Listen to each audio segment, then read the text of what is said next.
Konnichiwa. Kyo de nihu imasu. Isho ni kite kure erutu. Yoresha desu. Koe na uretimasu.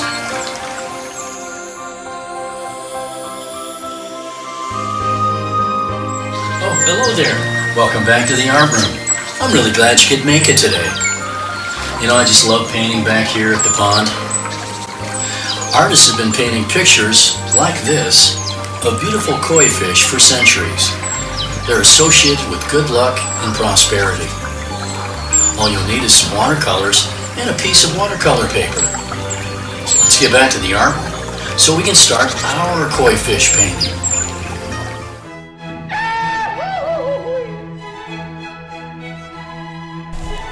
Okay, welcome back to the art room for our Japanese koi project.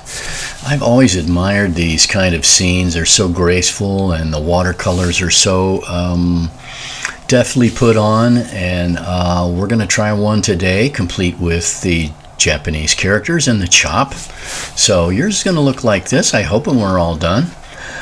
So we'll start off with a piece of regular watercolor paper. This is 9 by 12, and it might be helpful to have a little scrap of watercolor paper too, and some brushes.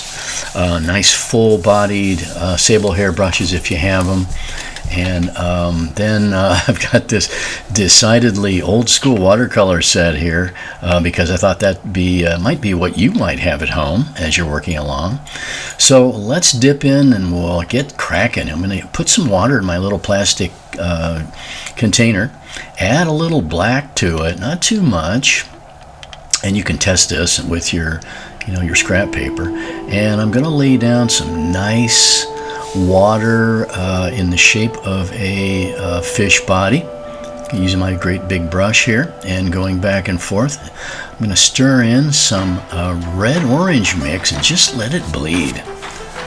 That's the fun part about this project, that you just kind of get to watch things develop as that watercolor runs together. A little extra red on top, a little extra red here, and maybe put some in the tail. Just kind of let the water do its work and let this whole thing kind of beautifully blend together as you go. So let's do a tail. Same mix with the black and the water. And we'll introduce a little bit of orange. I love the way that's kind of blending in. Just kind of running together. That's what watercolors do best. A side fin with a little bit pointier brush here. I'm just going to make that kind of a graceful shape if I can in orange. And then we'll add another fin on this side. It doesn't have to be the same look at all. In fact, it might be a little bit more interesting if you make that fin a little bit different. And we'll put a little bit of orange in the tip there. Hey, so far so good. Let's see. I think I'm going to do some details around the front of the fish's mouth here with these little spiky things on the front. I don't know if those are going to hold up. We might do some more work on top of that. But hey, let's get on to fish number 2.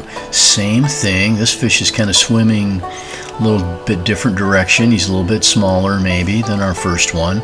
And add plenty of water and try to shape it into a fishy shape on your watercolor paper. Really get it nice and wet. And here we go with some more of that orange-red mix. And I'm letting that blend together too. Isn't that pretty? I love the way it runs together like that. And more water just in case we dry it out, and some more of the red-orange mix. A little more red in that one this time. Just kind of draw it right up the tail. And continue on with our tail.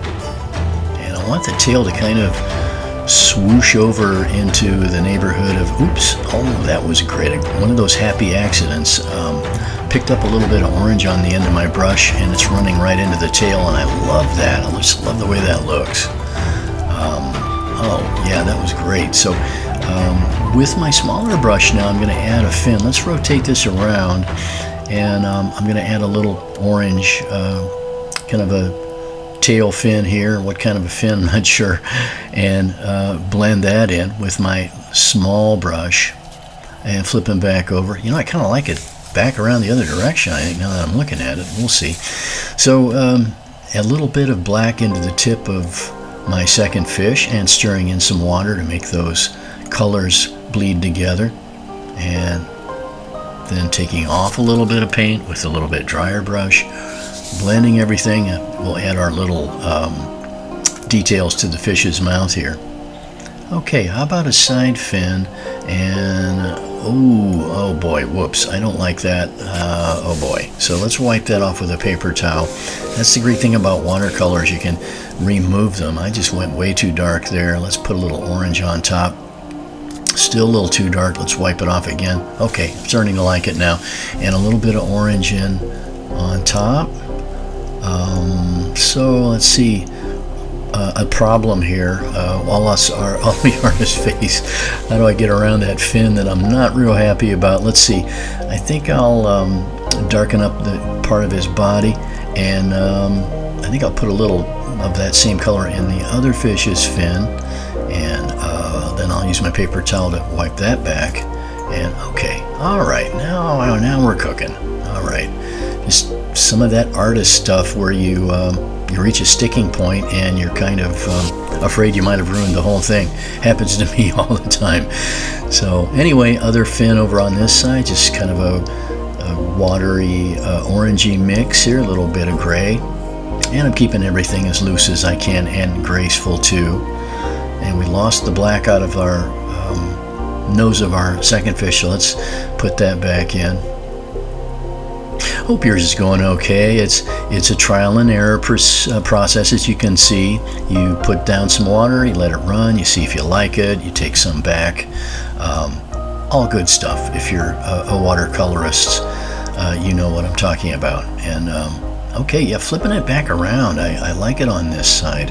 And I do this quite often, really, with like a non-objective scene. I'll see how it looks from different angles. So we'll see. Let's keep painting them, going around the edge of our fish and blending things together. And there's kind of a raggedy edge I'm getting rid of. You know what, I think I need a little more red in our main fish and our second fish, so I'm just going to put a little red on top of that water there and stir that in, and of course blend that into what we've already done. Up the tail a little bit too. Okay, and let's go back and blend that into the tail and blend this into our, okay, put a little extra water, wipe it off, and then away you go. Okay, and fish one is looking pretty good. We kind of lost some of the details there. Let's go around the top of his head maybe. I'll come over here for a second, I guess, and soup that fin up a little bit. That looks great now. I like, and a little extra orange off my brush by accident. Gotta admit, by accident it just fell in there.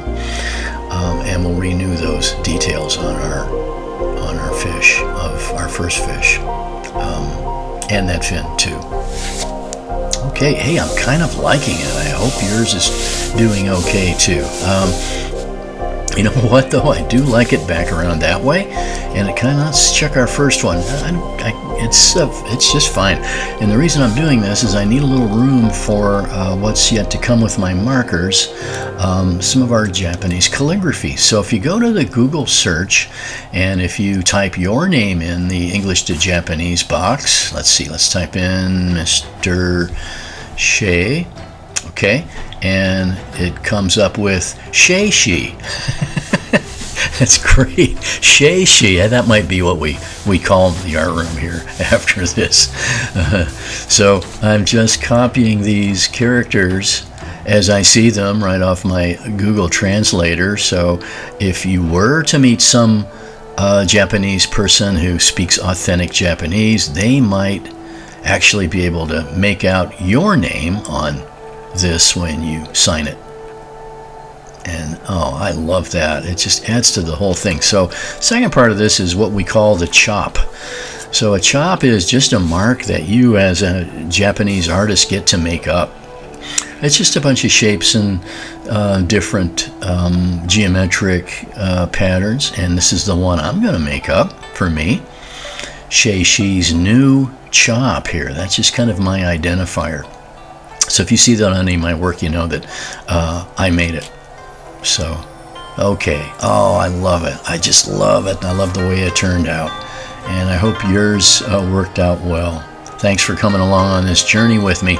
And don't forget, no matter where you go, no matter what you do, you got something to be proud of. You're an artist. So stick with it. And we'll see you back here next time in Mr. Shay's Art Room.